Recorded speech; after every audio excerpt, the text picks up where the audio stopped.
It started with a buzzing sound. Annoying, insistent, like a fly trapped in a room. I wasn't even awake at first, just drifting somewhere between dreams and reality. The sound pulled me back. Her phone, vibrating against the wooden nightstand. Not once, not twice. Pattern. Someone was trying to reach her. Emily wasn't next to me. The sheets were cold. My first thought was the bathroom, but the light wasn't on. Then I heard movement, soft, careful. In the hallway, I pushed the blanket off and got up. The door was cracked open just enough for me to see her. She was standing by the kitchen counter, one hand gripping her phone, the other rubbing the side of her neck the way she always did when she was nervous. Her voice was low, urgent. "No, not now. I told you, I'll handle it." Pause. "Because it's not that simple. Okay?" I took a step forward, and the floor creaked under my weight. She spun around so fast you'd think I'd caught her stuffing a dead body into the freezer. Her eyes widened. Then, just as quickly, her expression changed like a mask clicking into place. Calm. Innocent. But her grip on the phone tightened. "You scared me," she said, forcing a small laugh. "What are you doing up?" I didn't answer. My eyes flicked to the screen of her phone. It was still on, but she tilted it away just enough for me not to see. Something inside me twisted. "Who was that?" I asked. Emily sighed, rolling her eyes as if I had just accused her of something ridiculous. "Work. A client freaking out over some contract details. At 1 a.m? I didn't say it. Not yet. Instead, I just nodded slowly, letting the moment stretch between us. She shifted on her feet. "Nervous. You should get some sleep," she said, moving past me. I smelled her perfume, too much of it for this late at night. I turned to watch her walk back to the bedroom, my mind already working, already putting pieces together that I didn't want to see. I let her think I believed her. But something was wrong. I just didn't know how deep the rot went yet that I didn't sleep. I lay in bed staring at the ceiling while Emily breathed steadily beside me. Her back turned, her body wrapped in the same sheets I used to feel safe in. Now they felt like a trap. Like if I closed my eyes, I'd wake up tangled in something I couldn't escape. I needed air. I slid out of bed carefully, moving slow so the mattress wouldn't shift. My pulse was hammering, but I wasn't sure why. Maybe because deep down I already knew. Maybe because I wasn't ready to admit it yet. In the kitchen, I poured myself a glass of water, but my hands were shaking. I set it down and ran them through my hair instead. My mind was racing. That phone call wasn't work. That wasn't how she talked to clients.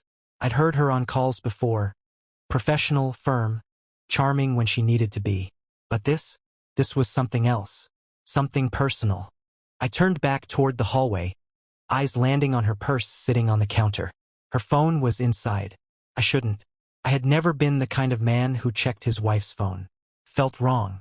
Felt desperate. But the way she had looked at me tonight, the way she had hidden that screen, something was off. And I needed to know. I stepped closer, heartbeat loud in my ears.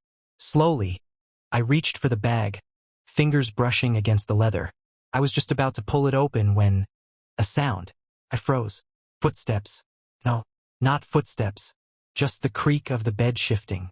My head snapped toward the hallway. I listened, held my breath. Silence. Had she moved? Had she woken up? My throat felt tight as I stood there, waiting. If she walked out now, what would I say? Would I lie? Would I admit what I was doing? More silence. Carefully, I unzipped the bag and reached inside, fingers closing around the cool surface of her phone. I pulled it out, my hands steady even though my chest was a mess.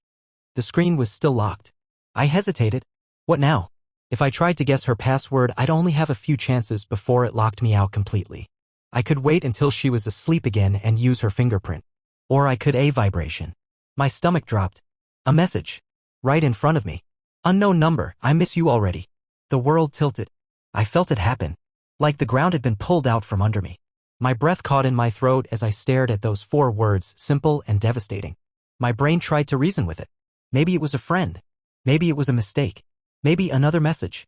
Unknown number, same time tomorrow? Everything inside me went cold. I gripped the phone tighter, the edges pressing into my palm. A sound built in my throat, something between a laugh and a choke. This was real. This was happening. I glanced back at the hallway. Still quiet. Still dark. I could wake her up right now. Demand answers. Shove the phone in her face and watch her scramble for a lie. But I didn't. Because I wasn't ready to hear the truth yet. Not like this. I didn't sleep. I couldn't. I sat in the living room, phone in my hands, the words burning into my brain. I miss you already. Same time tomorrow? There was no way to twist that into something innocent. No way to convince myself that it was a misunderstanding. The only question left was who? I could have called the number right then and there. But if she had saved it under an unsaved contact, it meant she didn't want me to know. And if I called, whoever was on the other end would know something was wrong. They'd warn her. She'd cover her tracks. No. I needed proof. So I sat there, watching, thinking, planning. At 6 a.m. Emily's alarm went off. I heard her shift in bed, groan softly, then silence it. I didn't move. I was still in the chair when she walked out, her hair a mess, wearing one of my old t-shirts like she always did in the mornings. She rubbed her eyes. Then she saw me. "You're up early," she said, voice thick with sleep. I watched her carefully, waiting for something. Guilt, hesitation, fear. But she was good. Too good. "Couldn't sleep," I said. She yawned, stretching her arms above her head. "Well, at least one of us got some rest." The casual way she said it made my skin crawl. I wanted to throw the phone in her face, scream at her, ask her how long she'd been lying to me. But I forced myself to stay calm. She didn't know I knew.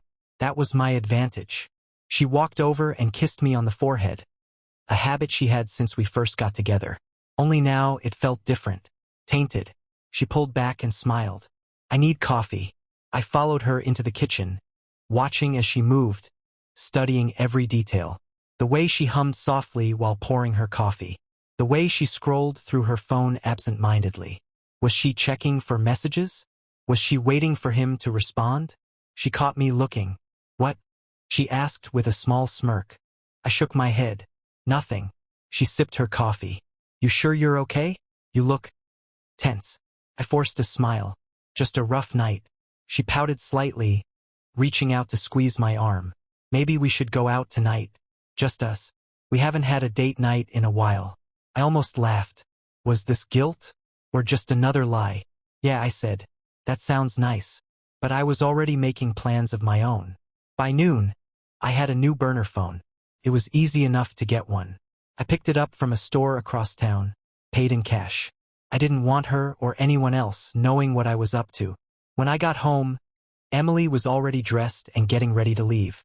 "Got a client meeting," she said, grabbing her bag. "Shouldn't take long." I leaned against the doorframe, watching her. "Where?" I asked. She barely hesitated. "Downtown. At a coffee shop." I could see it in the way she avoided my eyes. She was good at this. Too good. She kissed me quickly. "Love you." And just like that, she was gone. I waited 5 minutes. Then I grabbed my keys and followed. I kept my distance, careful not to get too close. She drove across town, but not to a coffee shop. Not even close. She pulled into a hotel parking lot. I clenched the steering wheel so hard my knuckles went numb. She got out, checked her reflection in the car window, then walked inside. I sat there, heart pounding, every part of me screaming to go after her, to catch her in the act. But I didn't, because I had a better idea.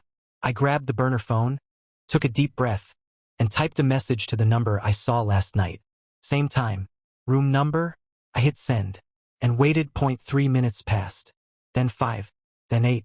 I sat in my car, phone in my hands, waiting, watching the entrance of the hotel, my pulse hammering in my ears. I imagined her inside, slipping off her coat, running a hand through her hair, checking her reflection before walking toward whatever room he was in. I checked the phone again. Nothing. Maybe he was already inside. Maybe my message was too late. Maybe a buzz. I nearly dropped the phone. My hands were sweating as I turned the screen over, heart hammering. Unknown number. 312. Doors open. I let out a slow breath, staring at the numbers on the screen. That was it. That was all the confirmation I needed. This wasn't some mistake, some misunderstanding. She was here, right now, in room 312. I should have felt anger. I should have felt rage boiling under my skin. But instead I felt calm. Too calm. The kind of calm that felt unnatural, dangerous. I tightened my grip on the phone, took another deep breath, and stepped out of the car. The hotel was one of those business-class places. Clean, modern, impersonal. The kind of place you booked when you didn't want to leave a trail. I walked through the lobby, keeping my head down, my hoodie pulled over just enough to hide my face from the cameras. Elevator or stairs? The elevator would be faster. But if she was leaving soon, I couldn't risk running into her. Stairs. I climbed quickly, taking 2 steps at a time. My body was on autopilot, my brain numb. Floor 2, then 3. My fingers curled around the phone in my pocket as I walked down the hallway. The door was slightly open, just like the message had said. I stood there, breathing, listening. Voices. Hers. Low, sweet. Laughing. His. Deep. Smooth. Familiar. My stomach twisted. I should have walked in right then. I should have kicked the door open and let them both see me standing there. But I didn't. Instead, I pulled my own phone out and hit record. Then, carefully, silently, I pushed the door open just enough to see. She was sitting on the edge of the bed, leaning close to him, her hands on his chest, her smile easy, playful, nothing like the distant, distracted expressions I'd been getting for months. And him? I almost laughed. I knew him. Of course, I knew him. He was powerful, rich, the kind of man people listened to when he spoke, the kind of man who could make or break careers with a single decision. And he was sitting there, grinning at my wife like she was the best thing he'd ever had. I recorded everything. The way she touched him, the way he pulled her closer, the way she looked at him like he was the only person in the world. That was the part that hurt the most. Not the betrayal, not the lies, but the way she looked at him. I backed away, silent, careful. My hands weren't shaking. My heart wasn't racing. I had all the proof I needed. I walked down the hall, down the stairs, out of the hotel, and back to my car. I sat there for a long time. Then, without a word, I drove away. I drove without a destination, my mind numb, my hands steady on the wheel. The city blurred past me, buildings, streetlights, cars honking in the distance, but I didn't really see any of it. My brain was stuck on one thing.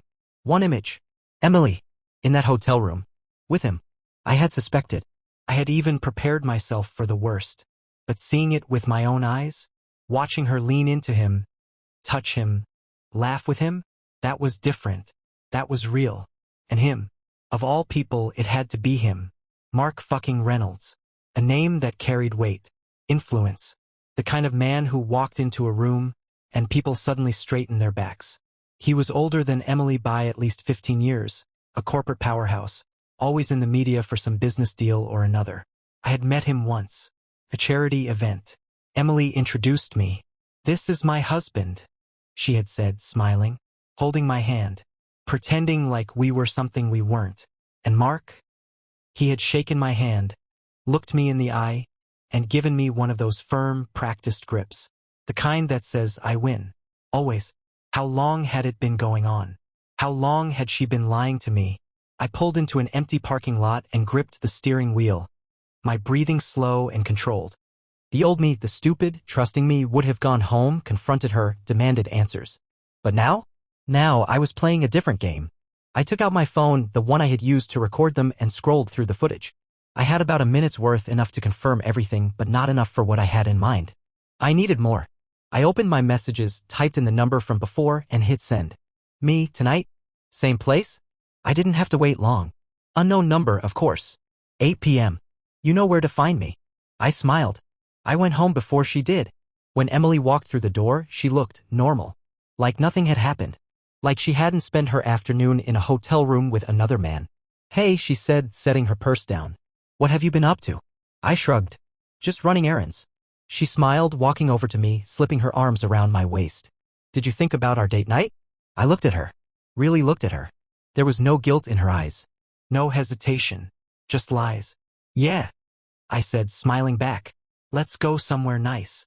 Her face lit up. "I was thinking Italian. That place downtown." "Perfect." She kissed me then, soft and slow. If I hadn't known any better, I would have believed it. I would have believed every lie she had ever told me. But now I was just waiting for 8 p.m. Emily was glowing that evening. She took extra time getting ready, standing in front of the mirror, fixing her makeup, adjusting the dress she knew I liked. She looked effortlessly beautiful, the way she always did. But all I could see were her hands on him, her lips forming soft smiles, the way she leaned into him, the way she laughed, free and unburdened. She had no idea. I played my part perfectly, smiled when she smiled, nodded when she talked, acted like a man excited for date night with his loving wife. Inside, I was counting the minutes. She picked the restaurant, an expensive Italian place downtown with dim lighting, expensive wine, and couples holding hands across candlelit tables. The kind of place that made you feel like love was the only thing that mattered in the world. What a joke. We ordered wine. She talked about work, about how busy things were, about how she wished she had more time for us. I almost laughed. I let her talk. I let her believe she was in control. I let her sip her wine, let her fingers brush against mine, let her play the role of the devoted wife. And when the clock hit 7:45, I excused myself to the restroom. But I didn't go to the restroom. I stepped outside into the cold night air and pulled out my burner phone. I'm here. What room? It took less than a minute. Unknown number, same as before. 312. Perfect. I went back inside, slid into my seat, and smiled at Emily. Everything okay? She asked, tilting her head slightly. Yeah, I said, reaching for my glass. Just work stuff. She nodded, completely unaware that her whole world was about to come crashing down. By 8:15, we were finishing up dinner. By 8:30, we were driving home. And by 8:45, I was watching her from across the room as she changed into something more comfortable, still humming softly, still oblivious. She thought she had won. She thought she was untouchable. I sat on the edge of the bed, stretching, letting out a slow, satisfied sigh. Long day, I murmured. Think I'll take a quick drive. Clear my head. She turned to me, raising an eyebrow. This late? I shrugged. Just for a bit. You should get some rest. She hesitated, just for a second. But then she nodded. Okay, drive safe. I kissed her on the forehead and walked out the door. The hotel looked the same. The lobby was quiet, the air thick with the scent of fresh linen and expensive cologne. I didn't hesitate this time. I took the elevator straight to the 3rd floor, walked down the familiar hallway, and stopped in front of room 312. The door was slightly open, just like before. I stepped inside without knocking, my heart steady, my breathing calm. And there he was, Mark Reynolds, sitting on the edge of the bed, scrolling through his phone, a glass of whiskey in his other hand. His suit jacket was off, his tie loosened, but he still looked every bit the powerful, untouchable man the world saw him as. He didn't even look up right away. Didn't expect you this early, he muttered, taking a sip of his drink. I closed the door behind me. He frowned, looked up, and then, just like that, his whole face changed. His grip on the glass tightened. His body stiffened. Who the hell are you? I smiled. I pulled out my phone, and I hit play. The room was silent except for the sound of my phone playing the recording. Emily's voice, laughing, low, intimate, the soft rustling of sheets, the unmistakable warmth in her tone when she spoke to him, the kind of softness I hadn't heard in years. And then his voice, smooth, deep, full of confidence. You're unbelievable. You love it, she whispered back. Mark Reynolds' face drained of color. He didn't speak, didn't move. Just sat there, the whiskey glass still in his hand, his body frozen as my phone played back his sins. I let it go on for another few seconds, just enough to hear Emily's quiet sigh, the way she leaned into him, the way the bed creaked when I hit pause. The silence stretched between us. Thick, suffocating. Mark swallowed. He placed the glass down slowly, deliberately, as if making any sudden movement would shatter the illusion that this wasn't happening. How did you? I tilted my head. You left the door open. His jaw tensed. He exhaled sharply, running a hand over his face, his perfectly curated mask slipping just for a second. This is a misunderstanding, he muttered. I laughed. A low, humorless sound. Yeah? Help me understand then. He looked at me now. Really looked at me. Not just as some random guy barging into his hotel room, but as something else. A problem. A threat. You don't want to do this, he said, voice measured, careful. I can make this all go away. I smirked. That so? You don't know who you're messing with. I took a step closer. He tensed but didn't move. No, I said, voice dropping, steady and calm. I don't think you know who you're messing with. His fingers twitched. For a second, I thought he might lunge, try to grab the phone, try to end this before it spiraled out of his control. But I was ready for that. I slipped the phone back into my pocket. He exhaled, rubbing his temples. What do you want? Now we were getting somewhere. I pulled up a chair and sat down across from him, resting my elbows on my knees, watching him like he was a puzzle I was slowly putting together. I don't want money, I said, leaning forward. I don't want an apology. And I sure as hell don't want an explanation. Mark clenched his jaw. Then what? I smiled. I want to watch her break. His brows furrowed. I tapped my pocket where the phone sat. She doesn't know I know. And you're going to help me keep it that way. His expression darkened. I stood up, walking toward the door. Here's what's going to happen. You're going to keep playing your part. Keep texting. Keep meeting her. Keep doing whatever it is you two have been doing. Act like nothing's changed. He stared at me, his fingers gripping his knees. And if I don't? I pulled out my burner phone and dangled it in front of him. Then this little recording goes straight to your wife. Your board members. Every single person who puts you on a pedestal and thinks you're untouchable. His lips pressed into a thin line. You think I care about my marriage? He said, voice low. I chuckled. No. But I think you care about your image. His eyes flickered. Just for a second. But I saw it. Good.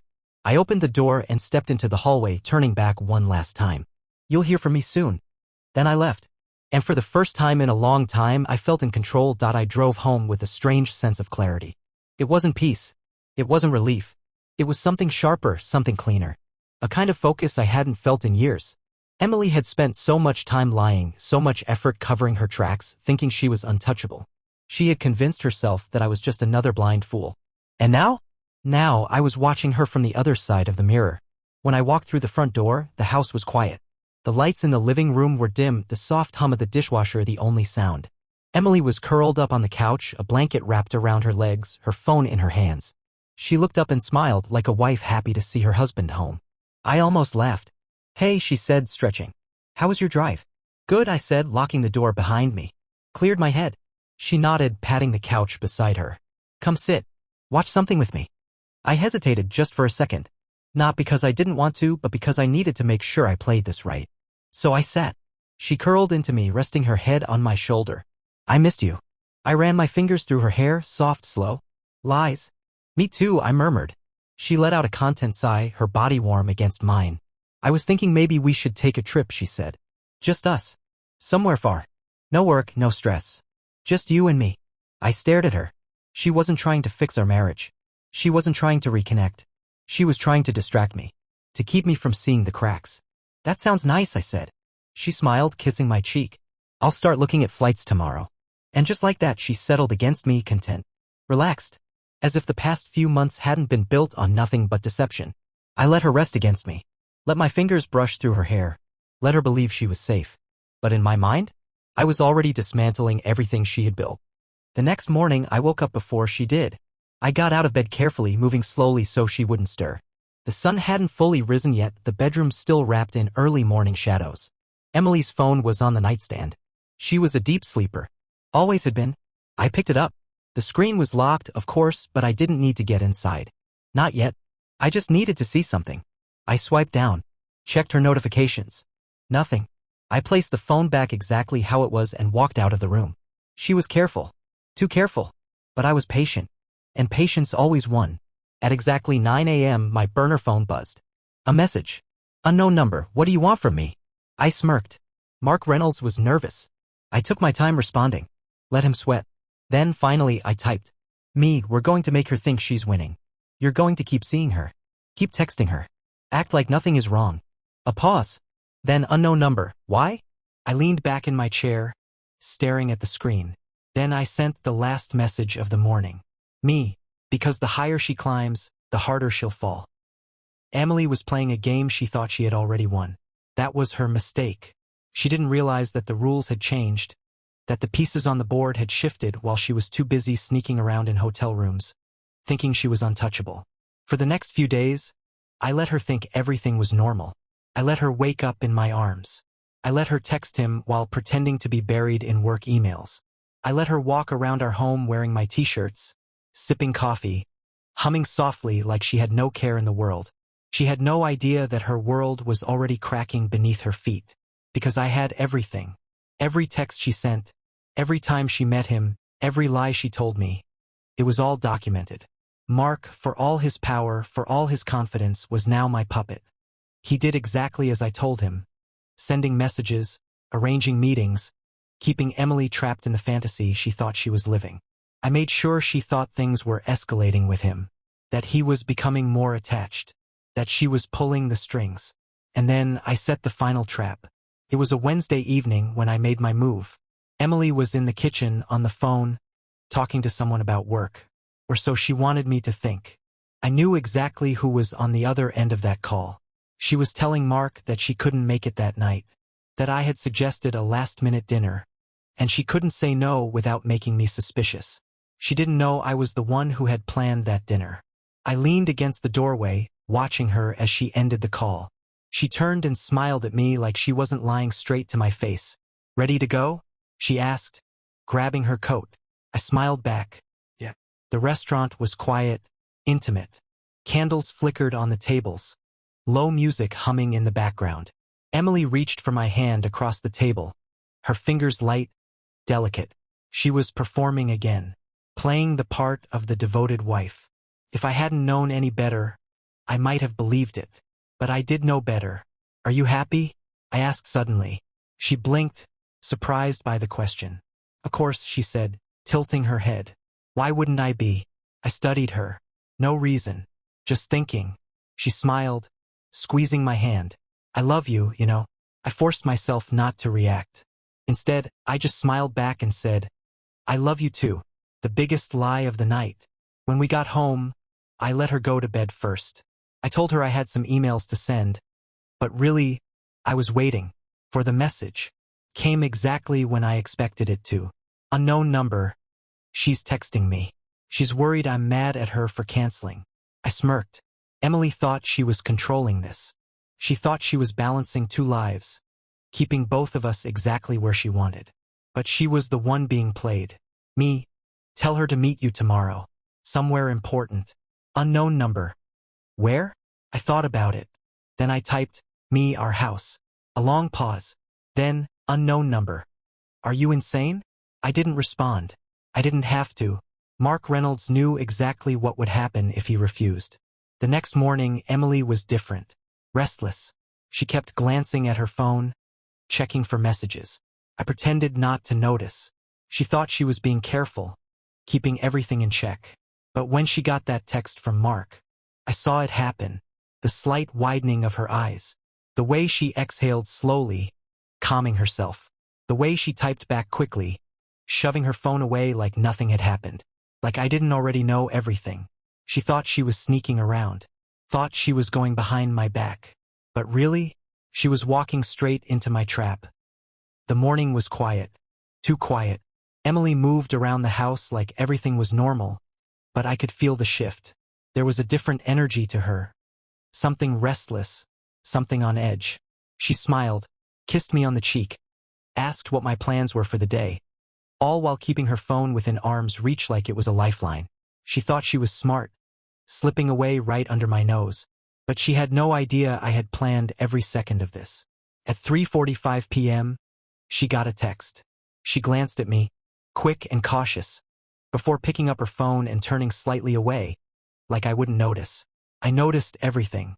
A few moments later, she let out a soft sigh, stretching her arms, forcing a yawn.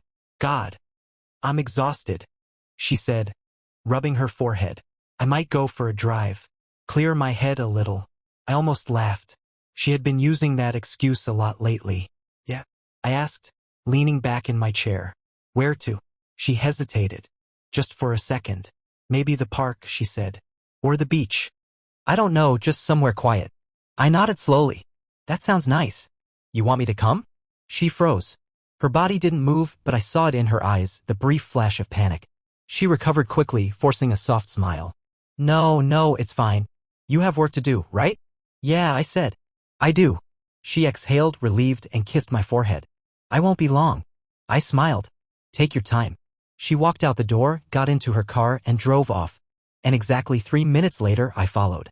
She wasn't going to the park. She wasn't going to the beach. She was going home. Or at least, that's what she thought. I had told Mark to pick the perfect time, mid-afternoon, when I was always working, when she felt safest lying to me. And Mark? He had followed my instructions perfectly. By the time I pulled into the street, she was already parked in front of the house, glancing around nervously before stepping out of her car. Her hands smoothed down her dress. Her shoulders straightened. She had no idea what was waiting for her inside. She walked up the front steps, knocked lightly, and after a few seconds, the door opened. Mark let her in. I waited. Then after exactly 1 minute I got out of my car, walked across the street, and stepped inside my own home. The moment I walked in, everything stopped. Emily was standing in the living room facing Mark mid-sentence. She turned, saw me, and for the first time in our entire marriage I saw fear in her eyes. Her mouth opened slightly but no sound came out. Mark shifted uncomfortably, looking between us like he had just realized what was happening. I shut the door behind me. Slowly, deliberately. Emily swallowed. What are you doing here? I tilted my head. Funny. I was about to ask you the same thing. She let out a nervous laugh, too forced, too shaky. Mark he spit it out, I said, my voice eerily calm. She looked at Mark like he could save her. But Mark? Mark was done playing hero. He just exhaled, shaking his head. I told you, he muttered under his breath. Emily's face paled. Told me what? I pulled my phone out, tapping the screen a few times. The recording played. Her voice. Mark's voice. The soft, secretive laughter. The bed shifting. The undeniable proof of her betrayal. Her entire affair laid out in crystal clear detail. Emily's breath hitched. She took a small step back, her hands trembling at her sides. Where did you? I walked in on you, I said flatly. I saw everything. She stared at me, her mouth slightly open, her breathing shallow. Her voice cracked. She tried to compose herself. Why didn't you say anything? I let the silence stretch, watching her squirm, watching her brain try to catch up, try to piece together how long I had known, how deep I had gone. Then finally I spoke. Because I wanted to watch you destroy yourself. Emily's face crumpled. Her knees almost buckled. I didn't what? I snapped. Didn't mean to? Didn't think I'd find out? Didn't care enough to stop? Her lip trembled. She tried to reach for me. I stepped back. The rejection hit her. I saw it. Felt it. I love you, she whispered. Desperate now. I laughed. Actually laughed. She flinched. You don't love me, I said coldly. You love lying to me. She turned to Mark, eyes wild, searching for something to help, an escape, anything. But Mark? Mark just exhaled and ran a hand down his face. I warned you, he muttered. She whipped back to me. Please, she choked. We can fix this. We can. No, I said simply. She froze. I let out a slow breath, taking one last look at the woman I thought I had married. Then I walked past her, out the door, without another word. She called my name. Again. And again. And again. But it was already too late. Years later, there was a knock on my door. I almost didn't open it. But something made me. And when I saw who was standing there, I felt my stomach drop. Because Emily was standing on my doorstep. And she wasn't alone.